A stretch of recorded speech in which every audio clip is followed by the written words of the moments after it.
always tell this story about entrepreneurship. I teach a lot of graduating cohorts of engineers, and because a lot of those guys have deals, and I like to do at Harvard, MIT, all these places. And we'd had a night class a few years ago. I'll never forget it. There's a guy up at the top, and these cohorts are like 600 people, some of these big classrooms. And it's a 3-hour session. That's long, 6 to 9 at night. We're almost at 9. And this guy puts up his hand who hasn't contributed anything all night. You start to figure out who's not doing anything, right, after 3 hours. He says, listen, I got to ask you a question. I said, well, yeah, it's 5 minutes to 9. You're finally contributing something. He says, no, this is a tough one. I've been running this business out of my dorm, and I'm about to graduate. It's a cloud business that provides compliance software for hedge funds that have $250 million or less, which is a niche business. Yeah. I'm making about $5 million a year in free cash flow. And I said, I don't hear a problem. You haven't even graduated and you've got an outstanding business and you're doing it part-time. He said, that's not the problem. My fiance came to me today and said that she's going to leave me. And I said, why? Because I'm not spending any time with her family. I don't have any time on weekends. I can't go out to the soccer games with her nephews and stuff. And I just can't because I'm so busy. And I got to keep my business going. I got to graduate my degree. What do I do? Now the class is like you could hear a pin drop in there, right? And I said to him, wow, okay, I'm not Dr. Phil, but let me give you some advice here. Which one is easier to replace?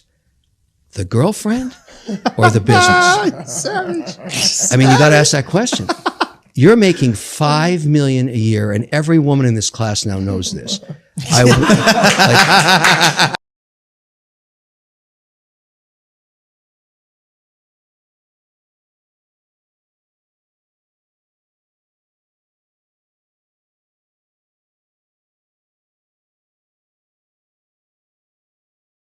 Looking at my notes, but my knowledge ain't fleeting. Spaced repetition, give me something to believe in. Passed all my tests, but I just give them the reading. In the food chain, we're the ones that eat you. Harvard Med, ain't no bottom feeder.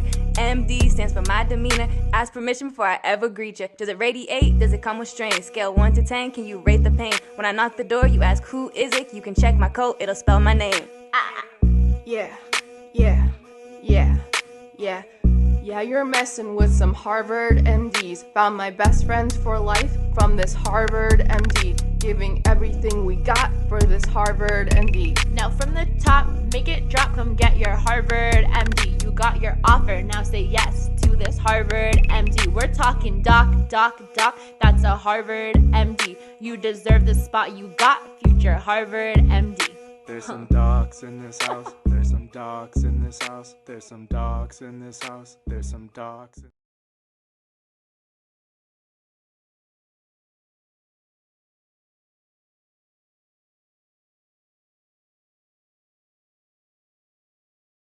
But it is going to bother you because you're human, and I was human. I am human still. But I was just referring to myself in the past. Not that I was not.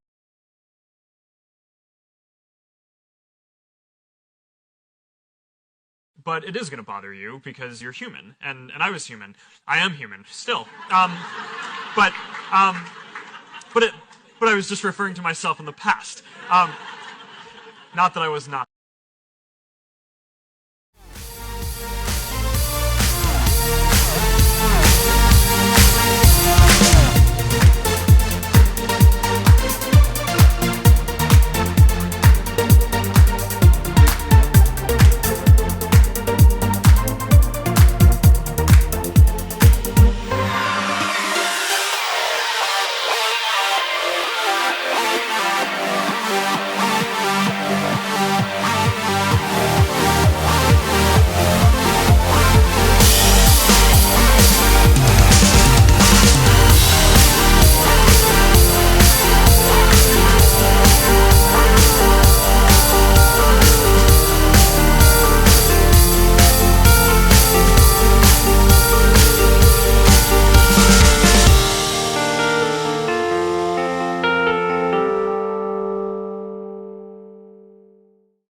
Videos that are so scary, you won't be able to finish. So I found an iceberg with some of the scariest videos on YouTube.